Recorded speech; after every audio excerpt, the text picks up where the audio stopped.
The next part is about vulnerability and how vulnerability can make your life better. Right? There's when you stop drinking alcohol, there's a certain vulnerability to leaving behind your crutch. To opening yourself up. You've nowhere to hide anymore. When you're feeling shit, when you've got anxiety, when you can't relax, when you've had a bad day, when you've had an argument with somebody, when something crap happens in your life, you've got nowhere to hide away. In the beginning, it's even difficult to have fun because you're so used to associating alcohol with fun that as soon as you're with other people and they're all drinking, or a lot of them are drinking, then it's difficult because you feel like there's a piece of you that's missing, like somebody's taken something away from you.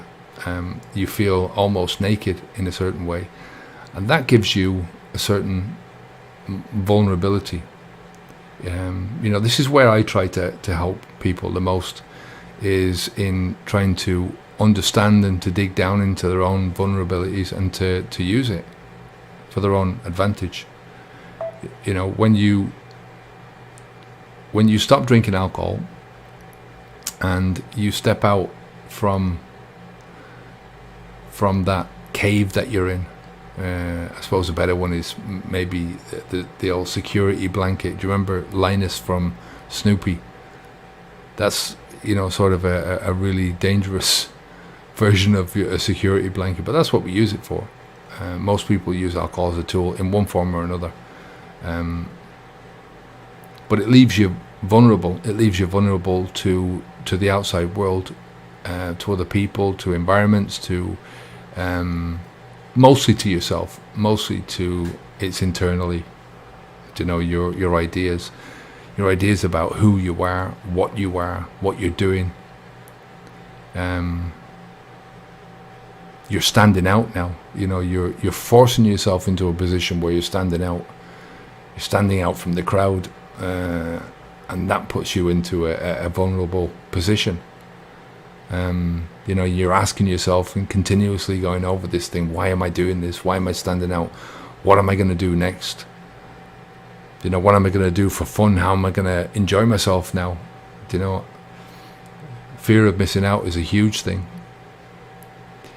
How am I going to relax? Now that my crutch is gone, I can't relax. There's no way I can do this. How am I going to escape from my thoughts on myself and my life when I can't use this drug anymore to escape from? But the thing that most people don't understand is that vulnerability opens you up to change. You have to go through that barrier, that discomfort, and that discomfort comes all wrapped up in a certain vulnerability. It forces you to dig around in yourself and to dig around in your thoughts, to face certain thoughts maybe for the first time. And this is an ongoing process. It's not something that will disappear after a few weeks. Sometimes it takes a few weeks in order for you to start really getting down into your brain, into your mind, to start digging around in your just in your own psyche and how you've been doing things. I think one of the first parts of this whole process is when you start to have to look for alternatives. So you're looking for alternatives to relaxation, or how do I stand with all my friends now when they're all drinking and I'm not, and I'm the one that's being left out, or at least I feel like I'm being left out. It's a time when you have to really examine yourself from many different aspects. You have to examine your values. This is something I never really did. You have a vague idea of what your values are, but I never really sat down and wrote them down and thought about them in any detail. What do I value in life? there's the obvious ones. I value my son. I value having some money. I value having a job. I value things like that. Very things that are completely apparent to you, to most people. But when you really dig down into it, what is it about having children that you value? What is it about having whatever you have in your life that you value? So this was something that really opened up for me over many years. Again, it's not something. I always say it's not the stopping drinking alcohol that's the toughest part of this. That's the simple part. It's this ongoing process of redeveloping yourself and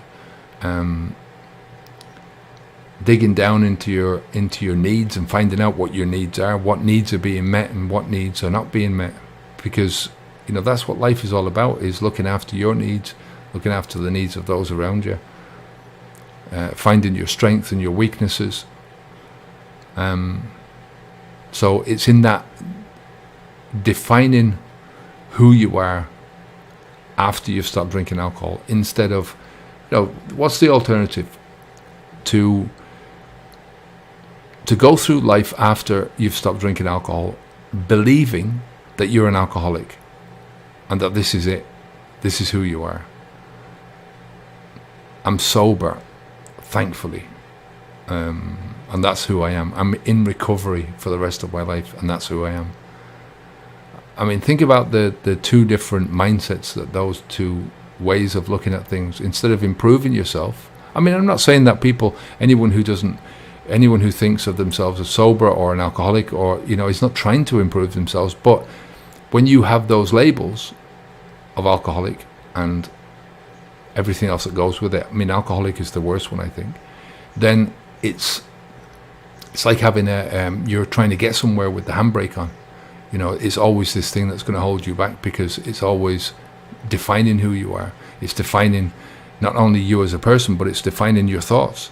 And once your thoughts are defined by whatever word that you use, I mean, you can take any concept, you can take it into yourself. I mean, one of the concepts that we've been using since the beginning is onwards and upwards. And you can take that and develop that concept in a way that either empowers you or, I mean, it's difficult for it to go in the opposite direction, but you get what I mean. I can't see how you can be empowered by calling yourself an alcoholic. Maybe it will stop you from drinking, but there's plenty of better ways to stop you from drinking than that. So, one of the ways of doing this is to continuously question yourself. You're always teasing apart things. You're opening up yourself. I mean, this is part of the vulnerability as well, is that opening up the interior and digging around inside of it, questioning is part of that process, and that can bring you to some pretty emotional stuff. I mean, it can bring you to some not just bad emotional stuff, but good emotional stuff. Stuff. But I think it's the only way that you're going to grow in life. To get to that best possible version of yourself, you have to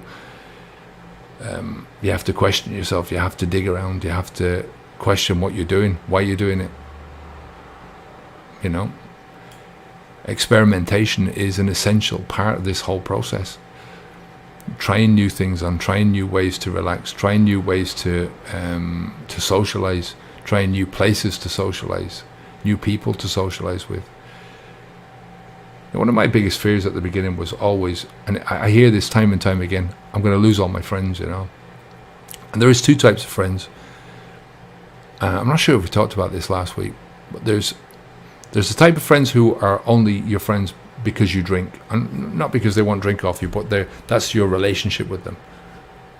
And then there's the other type who maybe you drink with them, but you also have an exterior thing. Maybe you work with them, or you do something else. You play golf or something with them, or whatever. But there's another element to that relationship. And generally, those people who who are only there, whose only connection with you is alcohol, then they're going to drift apart as soon as you start to this process of dismantling and putting distance between yourself and alcohol, because the connection is gone. So experimentation is essential with this, and you're going through iterations. You're going through one thing after another, trying one thing on, and that's going to bring a certain amount of doubt and insecurity with it as well. But the more you do with this, the more you practice it, the more you're mindful about it, the more you question, the more you experiment, the less doubt that you are going to have about the process, about your ability to do these things, and the more secure you'll feel, the more confident you'll feel. Do you get what I mean?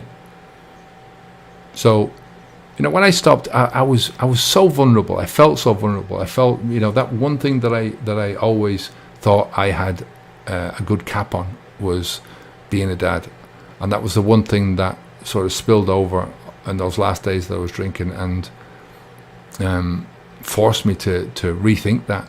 And I was a good dad in certain ways. Doesn't take, it's not an all or nothing thing. There's many grey areas in this. So I was a great dad in certain areas, but in this one instance, and in the peripherals that surrounded that one instance of alcohol, I wasn't being a great dad. So I'm going to talk about this in a minute with the dad part of this live stream. So when I started out, one of the first things I did was to set up the YouTube channel, Alcohol Mastery TV, and set up the website and get my camera out, my phone, and I started filming myself and recording it and posting it, and that made me vulnerable, but it helped me in that process of digging down into myself, because it forced me to start looking at things that I might not otherwise have looked at. So I'm very grateful for that, and if it didn't work, that was the problem that I had in the back of my mind, was if it didn't work, I had to find work. I had to go out and look for work somewhere, and if they found out that I'd stopped drinking alcohol, there's always that preconceived notions about what it is, that those ideas, those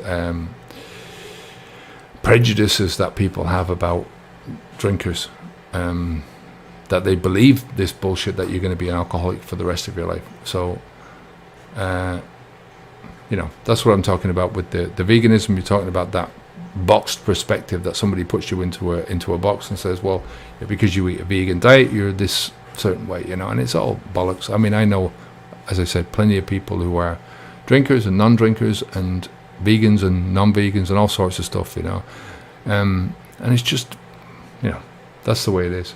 So burning my bridges at the end of the day helped me a lot with the starting out and what I was doing. But it was a vulnerable time, but it's a process that you have to go through if you want to get out the other side. It's just that transitional process, and a lot of it is to do with leaving behind the things that are not sorting out through your life, sorting out through, as I say, your values and your perspectives and your thoughts and your actions, sorting out through all that stuff, untangling the habit bit by bit, and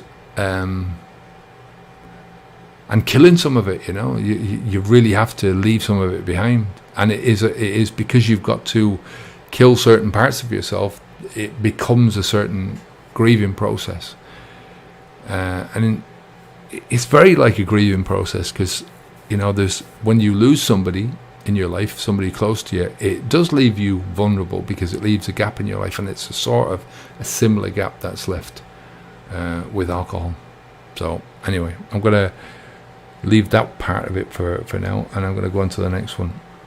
I'm Kevin O'Hara for habitsv2.com. We help people to stop drinking alcohol and to get to that best possible version of themselves. Take care of yourself, and I'll speak to you again soon. Onwards and upwards.